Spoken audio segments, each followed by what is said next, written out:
Hi friends, welcome back to ಜಾನಜೀಸ್ kitchen. ನಿಮ್ಗೆ ಏನಾದರೂ ನಮ್ಮ ಚಾನಲ್ ಇಷ್ಟ ಆದರೆ ಲೈಕ್ ಆ್ಯಂಡ್ ಸಬ್ಸ್ಕ್ರೈಬ್ ಮಾಡಿ. ಫೇಸ್ಬುಕ್ಕಲ್ಲಿ ನೋಡ್ತಾ ಇದ್ದರೆ ಫಾಲೋ ಮಾಡಿ.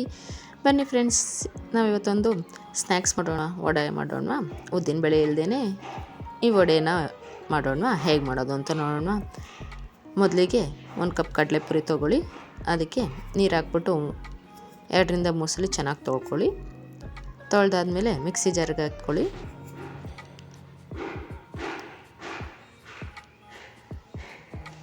ಅದಕ್ಕೆ 1/4 ಕಪ್ ಮೊಸರು ಹಾಕ್ಕೊಳ್ಳಿ.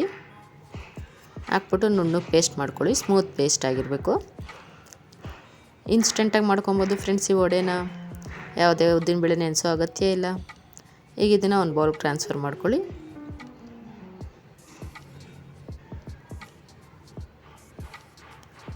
ಈಗ ಇದಕ್ಕೆ 1/4 ಕಪ್ ರವೆ ಸೇರಿಸಿ ನೀಟಾಗಿ ಮಿಕ್ಸ್ ಮಾಡಿ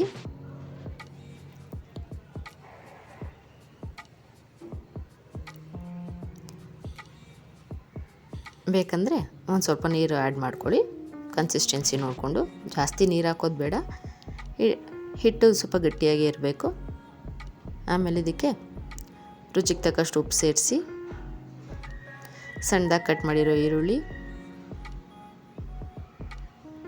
ಹಾಗೆಯೇ ಒಂದು ಸ್ವಲ್ಪ ತೆಂಗಿನಕಾಯಿ ಪೀಸು, ಸ್ಪೈಸಿಗೋಸ್ಕರ ಹಸಿಮೆಣ್ಸಿನ್ಕಾಯಿ, ಹಾಗೆ ಟೇಸ್ಟ್ಗೋಸ್ಕರ ಶುಂಠಿ ಪೀಸ್ ಹಾಕ್ಬಿಟ್ಟು ನೀಟಾಗಿ ಮಿಕ್ಸ್ ಮಾಡಿ ಒಂದು 10 ನಿಮಿಷ ನೆನೆಯಲು ಬಿಡಿ ಫ್ರೆಂಡ್ಸ್. ಚೆನ್ನಾಗಿ ನೆನೆಯಬೇಕು. ಆವಾಗ ನಮಗೆ ವಡೆ ಕನ್ಸಿಸ್ಟೆನ್ಸಿ ಗೊತ್ತಾಗುತ್ತೆ. ಬೇಕಂದರೆ ಇನ್ನೊಂದು 2 ಸ್ಪೂನ್ ನೀರು ಹಾಕ್ಕೊಂಡು ಕಲಿಸ್ಕೊಳ್ಳಿ. ನೋಡಿ, ಈ ಅದಕ್ಕಿರಬೇಕು. ಕೈ ತವ ಮಾಡಿಕೊಂಡು ವಡೆ ಮಾಡ್ಕೊಳ್ಳಿ ಫ್ರೆಂಡ್ಸ್. ಆವಾಗ ಈಸಿಯಾಗಿ ಬರುತ್ತೆ ಮತ್ತು ಬಿಡೋಕ್ಕೂ ಸಹ ಈಸಿಯಾಗಿರುತ್ತೆ.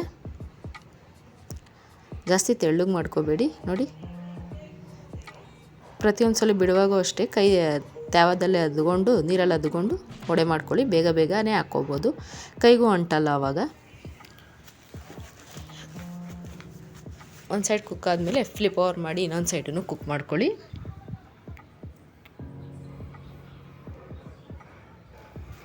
ನೋಡಿ ಫ್ರೆಂಡ್ಸ್, ಉದ್ದಿನಬೇಳೆ ಇಲ್ಲದೇ ಉದ್ದಿನ ವಡೆ ರೆಡಿಯಾಗಿದೆ.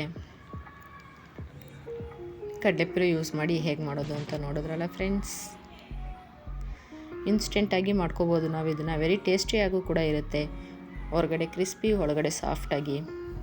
ಇದನ್ನು ನೀವು ಚಟ್ನಿ ಜೊತೆ ಟೀ ಟೈಮ್ ಸ್ನ್ಯಾಕ್ಸ್ ಆಗಿ ಯೂಸ್ ಮಾಡ್ಕೋಬೋದು. ನೋಡಿ ಎಷ್ಟು ಕ್ರಿಸ್ಪಿಯಾಗಿದೆ. ಒಳಗಡೆ ನೋಡಿ ಎಷ್ಟು ಸಾಫ್ಟಾಗಿದೆ. ಟೇಸ್ಟ್ ಮಾಡೋಣವಾ? ವಾಹ್ ಫ್ರೆಂಡ್ಸ್, ಸೂಪರಾಗಿದೆ. ನೀವು ಕೂಡ ಮನೇಲಿ ಒಂದ್ಸಲಿ ಟ್ರೈ ಮಾಡಿ ಹೇಗಾಗಿತ್ತು ಅಂತ ಕಮೆಂಟ್ ಮಾಡಿ ತಿಳಿಸಿ. Thank you.